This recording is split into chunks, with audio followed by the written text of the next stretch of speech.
स्वागत छ तपाईहरुलाई हाम्रो युट्युब च्यानलमा।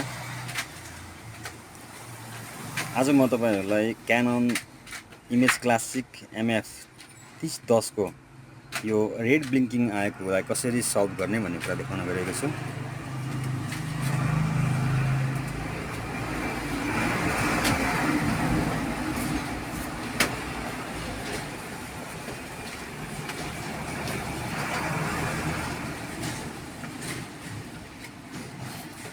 यहाँ हेर्नु होला, यहाँ रेड ब्लिंकिङ आइरहेको छ, अरुमा केही पनि छैन। जस्तै मैले यसलाई अफ गरे, अहिले यो हटेको छ। अन गर्दाखेरिको केसमा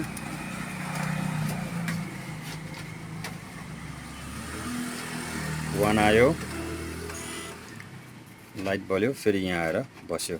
इट मिन्स हाम्रो स्क्यानरले पनि काम नगरेको देखाएको छ। मतलब यहाँ प्रब्लम भएको, पावरमै केही प्रब्लम भएको देखाएको छ। यसलाई कसरी प्रब्लम सल्भ गर्ने भन्ने कुरा देखाउन गएको छु। कृपया यो भिडियो सुरुदेखि अन्त्यसम्म अवश्य हेर्नुहोला। लाइक शेयर सब्स्क्राइब गर्न पनि नबिर्सनुहोला। आउन सुरु गरौँ। अब यो पार्टलाई मैले सफा गरिसकेँ, सफा कपडाले सफा गरिसकेँ। अब म यसलाई प्याक गर्छु।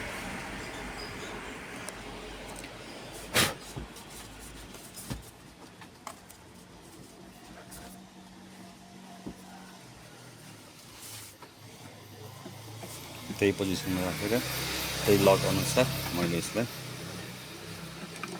प्याक गर्छु। माथिबाट थिचे भइहाल्छ यसलाई। यो पनि लक लागिसक्यो। अब हामीले एज इट इज पोजिसनमा ल्याएर यसलाई राख्नुपर्छ। यहाँनिर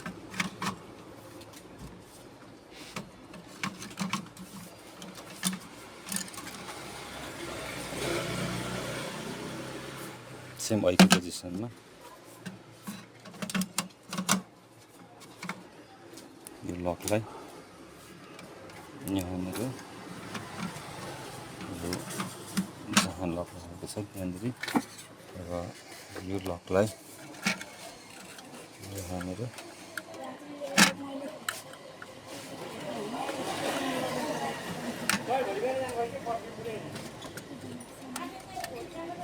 र एसी लगाएपछि मैले यसलाई यहाँ टक्क त्यही लेभलमा पेस्ट गर्छु। यसरी अगाडिको स्क्यानर पार्ट हामीले बनाइसके पछाडि, यो फिक्स गरिसके पछाडि अब हामी यो रोलर युनिटलाई चाहिँ हामीले सफा गर्न लागेका छौँ। यसको प्रब्लम के थियो, पहिले यो पेपर यहाँ बिचमा अड्किएको थियो, यहाँ यो पार्टमा। सायद यसको कारणले होला। म यसलाई एकचोटि अब ब्लोयर हाल्दैछु।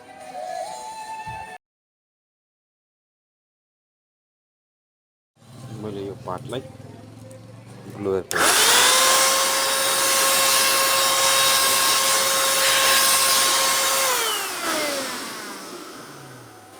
अब म यसलाई फिक्स गर्छु। म यसलाई प्याक गर्दैछु। सबैतिर एउटा लेभल मिलाएर प्याक गर्दैछु। प्याक गरिसके पछाडि यसलाई अन गरेर देखाउनेछु।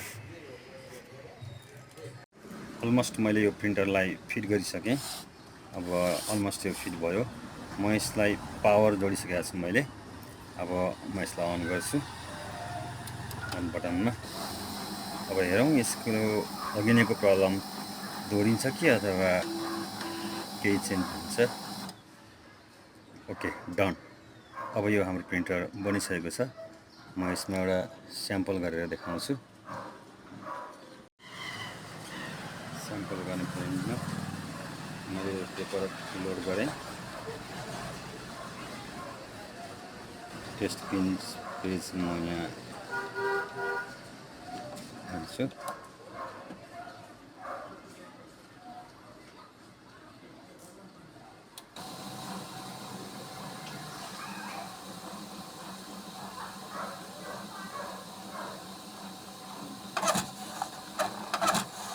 पेपर तान्न अलि गाह्रो माने यसले। यसको लागि फेरि त्यही समस्या आयो। यसको लागि मैले तलको उसलाई फेरि सफा गर्नेछु। तलको भन्नाले जुन यो पेपर रोलिङ गर्ने हुन्छ, यसलाई मैले जुन यो रोलिङ गर्ने यहाँ हुन्छ यो पार्टमा, त्यो पार्टलाई मैले फेरि सफा गर्नेछु। मैले यसलाई सफा गरेँ। फेरि यसलाई एकचोटि रिपिट गरौँ। म यहाँ फेरि यसलाई अन गर्छु।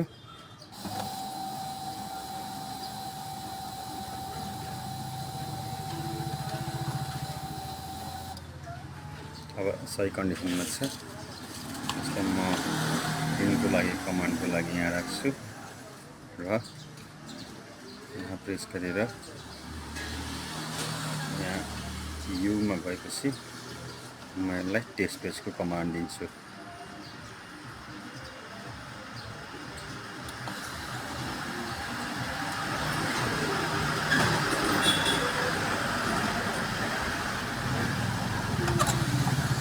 अब मजाले ताने हाम्रो पेपर आउँदैछ माथिबाट। यो यसरी आयो भनेपछि हाम्रो प्रिन्ट सक्सेस भयो। धन्यवाद छ यो भिडियो दिनुभएकोमा। कृपया लाइक, शेयर, सब्सक्राइब गर्न नबिर्सनु होला।